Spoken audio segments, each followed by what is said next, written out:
안녕하세요. 제가 이번에 가지고 온 종목은 네이버와 카카오를 가지고 왔습니다. 일단 이 두 종목 추세 자체가 아직 머리가 들리는 이런 쪽으로 전환은 안 되고 있는 상황이죠. 자, 그러다 보니까 이거 지금 괜찮게 봐도 되나 생각을 하실 수 있는데 저는 되게 지금 좋게 보고 있거든요. 물론 시간이야 더 많이 걸리겠죠.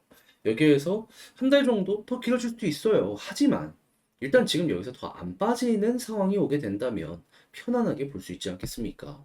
그리고 안 빠진다라는 건 시간이 흘러가면 흘러갈수록 올라갈 가능성도 높다라는 거예요. 자, 그러면 일단 여기 자리를 어떻게 해석을 하는 게 좋을지, 그리고 제가 왜 괜찮게 보고 있는지를 풀어보도록 할 테니까 일단 들어보시고 도움 된다면 구독, 그리고 좋아요 한번 꼭 눌러주시면 감사드리겠습니다. 자, 일단 들려오는 소식은 둘 다 시끄러워요. 카카오는 이 잦은 사업 개편, 그리고 구조 조정 이런 게 꾸준하게 진행이 되다 보니까는 핵심 인력이 회사를 나가고 있습니다. 이는 자연스러운 회사의 경쟁력 악화로 엮여 들어갈 수밖에 없겠죠. 거기에다가 이 네이버 같은 경우에는 라인 아직도 마무리 못했습니다.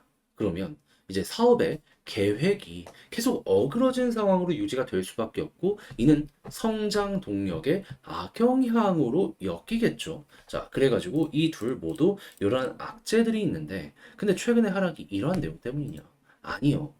결국의 하락은 제가 주구장창 강조를 하고 있는 미국 금리 때문입니다.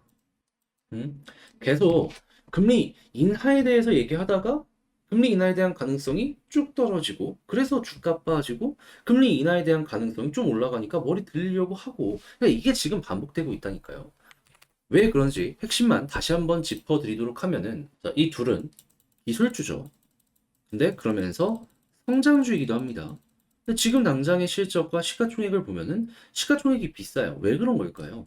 미래의 배율을 미리미리 현재로 끌고 오는 겁니다. 근데 미래의 배율을 보다 더 많이 끌고 오기 위해선 뭐가 필요할까요? 시장에 돈이 많아야죠. 유동성이 많으면 많을수록 훨씬 더 몇 년치 걸 미리 끌고 올 수 있는 거고, 시장에 돈이 없으면 그냥 바로 앞에 것만 끌고 올 수가 있게 되는 거예요. 그러면 결국에 이 유동성의 핵심이라고 볼 수 있는 미국 금리에 따라 가지고 금리 인하가 되면 올라가는 거고, 금리 인상이 되면 떨어지지 않겠습니까?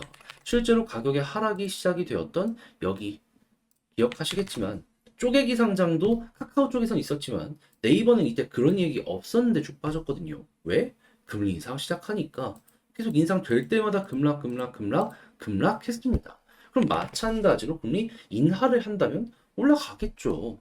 자, 그러면 지금 나오는 내용은 뭐냐? 제가 왜 영상 초반에 걱정 안 해도 될 것 같다라고 설명을 드렸냐면, 7월 달에 금리 인하에 대한 확률은 사실상 거의 없습니다. 하지만 9월부터 좀 넓혀서 보면 최근에 좀 안 좋지 않았나? 아니요. 그래도 60% 이상의 금리 인하에 대한 확률은 유지하고 있습니다. 지금 확률 보면은 64.1% 잡히고 있죠. 그러면 앞으로도 지금 물가가 잡히기 시작하니까 이게 올라오고 있는 건데, 물가가 더욱더 잡히는 모습이 보여지게 된다면 이건 더 올라갈 거고, 그러면 인하에 대한 기대감이 선반영이 되면서 주가 자체, 시장 자체가 쭉 올라가는 모습이 보여지게 될 수 있겠죠. 그러면 지금 시장에서 보기로 첫 번째 금리 인하가 되었을 때 가장 큰 상승이 나오게 될 것이다, 이렇게 보고 있는데, 네이버 카카오 단타면은 그것만 먹고 나와도 되는 거 아닌가? 예, 그렇게 볼 수 있겠죠.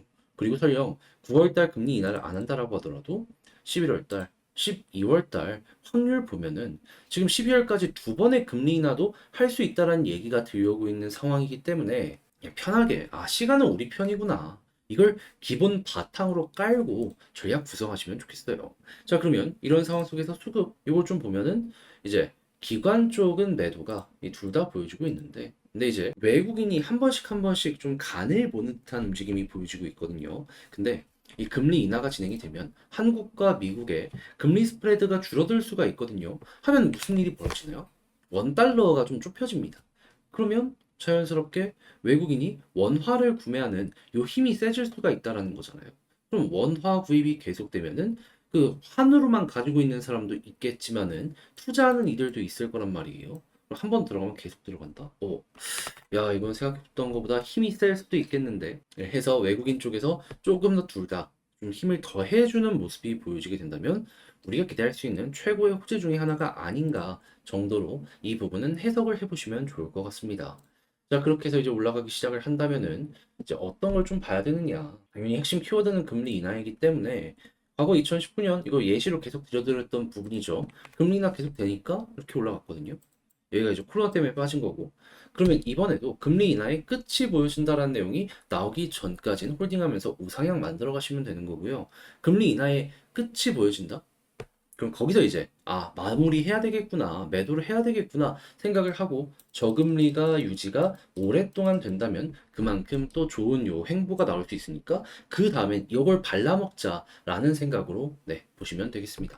자, 그렇게 해서 이 네이버 카카오 어떻게 봐야 되는지 제가 지금 보는 핵심 포인트들을 또 한번 정리를 해봤는데 이걸 글로 쓰면서 영상 마치도록 하면 일단 첫 번째 나오는 뉴스를 보면 둘 다 악재는 있지만 근본적인 하락의 원인, 이 금리적인 부분, 요걸 보면은 역시나 이전보단 확실하게 긍정적이다. 자, 그러면 지금 계속해서 요 부분에 대해서 도움이 될 수 있는 물가가 잡히는 이러한 뉴스가 나오게 된다면 우리가 생각해야 되는 건 뭐다? 이거는 바로바로 호재로 연결될 수 있기 때문에 하나하나가 나오게 될 때마다 시장은 반응할 수 있고 그러면 첫 번째 금리 인하가 임박한다. 그럼 여기에서 가장 큰 상승이 나오고 그 다음부터는 올라갔다 떨어지고 올라갔다 떨어지면서 우상향의 모습 노려보면 된다.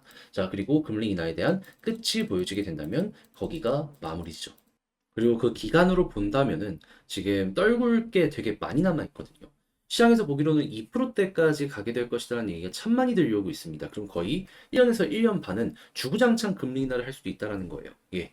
그렇게까지는 끌고 가보시는 거 괜찮을 것 같네요. 자, 해서 제가 지금 설명드린 내용들 보시면서 지금 약간 재미가 없더라도 잘 보셨으면 좋겠는데, 자, 근데 아무래도 직접 하기가 조금 힘들다 하시는 분도 있을 수 있거든요. 근데 제가 이거는 영상으로 많이 찍을 테니까 구독, 좋아요 눌러주시길 부탁을 드리며 많은 영상 시청 부탁드리고요. 자, 그럼 전 다음에 더 좋은 영상으로 다시 인사드리겠다라고 말씀드리며 이상 주식 정리해드리는 주정남이었습니다. 여러분들 모두 이번 주 한 주 고생하셨고요. 다음 주에 뵙도록 하겠습니다. 화이팅입니다.